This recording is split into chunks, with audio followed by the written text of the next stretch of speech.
నమ్మకం నువ్వే జగన్ మేం నమ్ముతాం నిన్నే జగన్ మా నమ్మకం నువ్వే జగన్ మేం నమ్ముతాం నిన్నే జగన్ నువ్వే జగన్ నువ్వే జగన్ మా నమ్మకం నువ్వే జగన్ నిన్నే జగన్ నిన్నే జగన్ మేం నమ్ముతాం నిన్నే జగన్ నిన్నే జగన్ నిన్నే జగన్ మేం నమ్ముతాం నిన్నే జగన్ నిన్నే జగన్ నిన్నే జగన్ మేం నమ్ముతాం నిన్నే జగన్ ఏ నాటికి నమ్మాటికి నమ్ముకుంది నిన్నొకడిని మాత్రమే చుక్కలు ఎన్ని ఉన్నా మా సూర్యునివి నువ్వే దిక్కులు ఎన్ని ఉన్నా మా దిక్కుల నిలబడి తలబడి కలబడి నిలిచిన నేతవు భ్రాతవు దూతవు సామి నువ్వు మా నమ్మకం నువ్వే జగన్ మేం నమ్ముతాం నిన్నే జగన్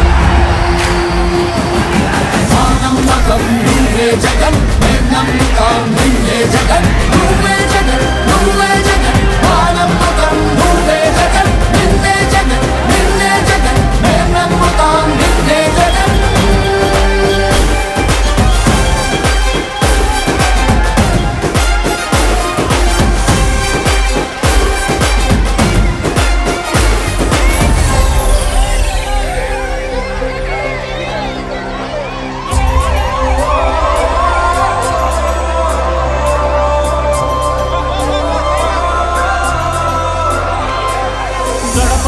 నడిచొచ్చబడువు కడుపులను నింటే నువ్వే పరిగెత్తుకొచ్చే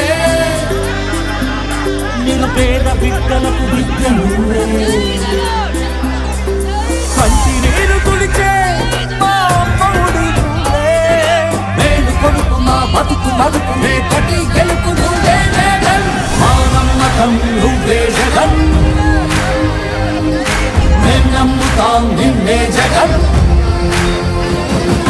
మా నమ్మకం నువ్వే జగన్ మేం నమ్ముతాం నిన్నే జగన్ నువ్వే జగన్ నువ్వే జగన్ మా నమ్మకం నువ్వే జగన్ నిన్నే జగన్ నిన్నే జగన్ మేం నమ్ముతాం నిన్నే జగన్ మా నమ్మకం నువ్వే జగన్ మేం నమ్ముతాం నిన్నే జగన్ నువ్వే జగన్ నువ్వే జగన్ మా నమ్మకం నువ్వే జగన్ నిన్నే జగన్ నిన్నే జగన్ మేం నమ్ముతాం నిన్నే జగన్ మెడికల్ విద్య అందించాల్సినటువంటి అవసరం ఎంతైనా ఉన్నది. రాష్ట్రంలో క్యూబా దేశంలో ఏ రకంగా అయితే అతి ఎక్కువ వైద్యులు ఉన్నారో ఆంధ్రప్రదేశ్ రాష్ట్రంలో కూడా ఎక్కువ మంది వైద్యుల్ని తయారు చేయవలసినటువంటి బాధ్యతను ఆయన ఆలోచించి 17 ప్రభుత్వ మెడికల్ కళాశాలలను ఏర్పాటు చేయడం ద్వారా అది ఖరీదైన వైద్యంగా కాకుండా పేద ప్రజలు కూడా డాక్టర్లుగా అవ్వటం కోసమని ఆయన ప్రభుత్వ కళాశాలల్ని ప్రోత్సహించాలన్నటువంటి ఉద్దేశంతో 17 కళాశాలలకు శంకుస్థాపనలు చేసి 7 కళాశాలల్ని పూర్తి చేసి మిగతావన్నీ కూడా దాదాపు 70-80% నిర్మాణాలు పూర్తవుతున్నటువంటి దశలో కూటమి ప్రభుత్వం వచ్చి పేద ప్రజలకు వైద్యాన్ని దూరం చేయాలన్నటువంటి ఒక దుష్ట సంకల్పంతో ఈ 17 మెడికల్ కళాశాలన్నింటినీ కూడా ప్రైవేటీకరించాలన్నటువంటి కేవలం ఒక 5-6 వేల కోట్ల రూపాయలు ఖర్చు అయితే పూర్తయ్యేటువంటి ఈ ప్రభుత్వ కళాశాలల్ని వ్యాపారపరం చేస్తూ ప్రైవేటు వ్యక్తులకు ధారాదత్తం చేస్తున్నటువంటి ఈ చంద్రబాబు గారి ప్రభుత్వం యొక్క దుశ్చర్యలకు వ్యతిరేకంగా రాష్ట్రంలో ఉన్నటువంటి పేద ప్రజలంతా కూడా మాకు జగన్మోహన్ రెడ్డి గారు ఇచ్చినటువంటి ఈ గొప్ప అవకాశాన్ని దూరం చేయొద్దండి, ఈ ప్రభుత్వ కళాశాలల్ని ప్రైవేటీకరించకండి అని రాష్ట్ర వ్యాప్తంగా గత 3 నెలలుగా పెద్ద ఎత్తున ఆందోళనలు చేస్తున్నారు. ఇందులో కేవలం వైఎస్ఆర్ కాంగ్రెస్ పార్టీకి సంబంధించినటువంటి కార్యక్రమంగా కాకుండా సామాజిక హితం కోరేటువంటి అనేక మంది ప్రజా సంఘాలు పార్టీలు కూడా కలిసి ఈ గొప్ప ఉద్యమాన్ని వివిధ రూపాలలో చేస్తుంటే ఏమాత్రము కూడా చెలించకుండా చంద్రబాబు గారి ప్రభుత్వం తాను పట్టినటువంటి కుందేలుకు మూడే కాళ్ళు అన్న చందంగా ఎట్టి పరిస్థితులను ప్రైవేటీకరించకుండా ఆపము అని చెప్తున్నటువంటి దానికి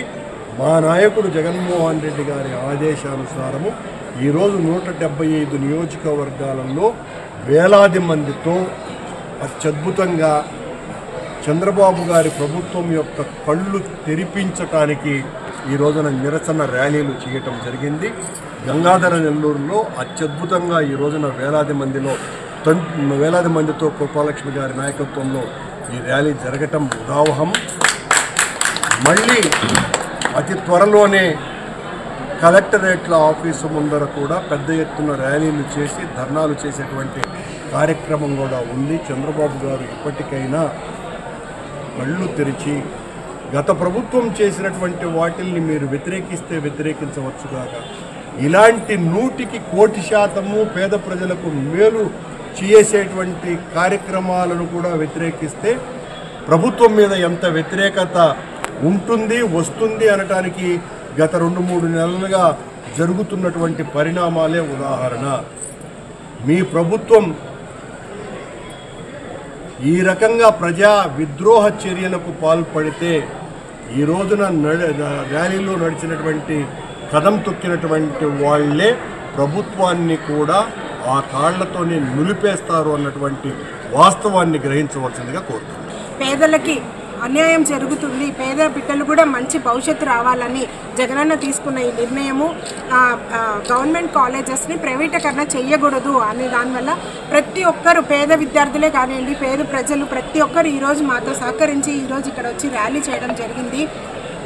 ఎలానో పేదవాళ్ళకి మంచి వైద్యం అనేది అందజేయని కూటమి ప్రభుత్వము కష్టపడి చదువుతున్న బిడ్డలకి కూడా మంచి విద్య కూడా ఇవ్వలేకపోతారు. ప్రైవేటీకరణ చేస్తే ఆ ప్రైవేటీకరణలో అన్ని కోట్లు కట్టి చదివిన విద్యార్థులు బయట వచ్చి వాళ్ళు ఎటువంటి సేవలు అందించలేరు. అదేవిధంగా జగనన్న గారి ప్రభుత్వంలో మనం చూసినట్లయితే కరోనా టైంలో కూడా ఎక్కువ కూడా గవర్నమెంట్ హాస్పిటల్లో ట్రీట్మెంట్ తీసుకున్న వాళ్ళే ఈరోజు చాలా క్షేమంగా ఆరోగ్యంగా కూడా ఉన్నారు. డబ్బులకు వాళ్ళు ప్రిఫరెన్స్ ఇవ్వకుండా వృత్తి రీత్యా వాళ్ళు మంచి చేయాలని డాక్టర్సే వాళ్ళు ముందుకొచ్చి చేస్తున్నారు. కాబట్టి డాక్టర్ కోర్సెస్ని ఎప్పుడు కూడా ప్రైవేటీకరణ చేయకూడదని, పేద విద్యార్థులను కూడా ఆశీర్వదించాలని, వాళ్ళ చదువులకి మంచి భవిష్యత్తు ఇవ్వాలని ఈ ప్రభుత్వాన్ని మేము కోరుకుంటున్నాం.